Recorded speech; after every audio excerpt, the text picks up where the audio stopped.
പുതുക്കുളം നാഗരാജസ്വാമി ക്ഷേത്രത്തിലെ ഈ വർഷത്തെ ആയില്യമകം ഉത്സവങ്ങൾ സമാപിച്ചു. ശനി ഞായർ ദിവസങ്ങളിലായിരുന്നു വിപുലമായ ചടങ്ങുകളോടെയുള്ള ഉത്സവ ആഘോഷങ്ങൾ. പുരാതന പ്രസിദ്ധമായ പുതുക്കുളം നാഗരാജസ്വാമി ക്ഷേത്രത്തിലെ ഈ വർഷത്തെ ആയില്യമകം ഉത്സവങ്ങൾ സമാപിച്ചു. ശനി ഞായർ ദിവസങ്ങളിലായിരുന്നു വിപുലമായ ചടങ്ങുകളോടെ ഉത്സവ ആഘോഷങ്ങൾ. ശനിയാഴ്ച വൈകിട്ട് വാദ്യമേളങ്ങളുടെയും പൂത്താലങ്ങളുടെയും അകമ്പടിയോടെ തെക്കേക്കാവിലേക്ക് എഴുന്നള്ളത്തും തെക്കേക്കാവിലെ വിശേഷാൽ പൂജകൾക്ക് ശേഷം തിരിച്ചെഴുന്നള്ളത്തും നടന്നു. ഉത്സവത്തിന്റെ രണ്ടാം ദിവസമായ ഞായറാഴ്ച ക്ഷേത്രത്തിൽ വിശേഷാൽ ദീപാരാധന ഉൾപ്പെടെയുള്ള ചടങ്ങുകൾ നടന്നു. 2 ദിനങ്ങളിലായി നടന്ന ഉത്സവ ആഘോഷങ്ങളിൽ പങ്കെടുത്ത ആയിരക്കണക്കിന് ഭക്തജനങ്ങൾക്ക് പ്രഭാത ഭക്ഷണവും അന്നദാനവും ഉൾപ്പെടെ വിപുലമായ സൗകര്യങ്ങൾ ക്ഷേത്രത്തിൽ ഒരുക്കിയിരുന്നു. News bureau, Thodupuzha.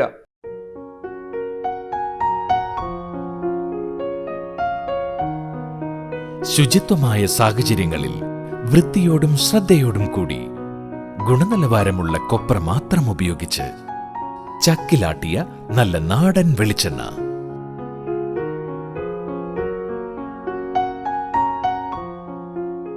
പരിശുദ്ധം, premium quality, 100% pure coconut oil. ഓർമ്മകളിലെ അതേ രുചി.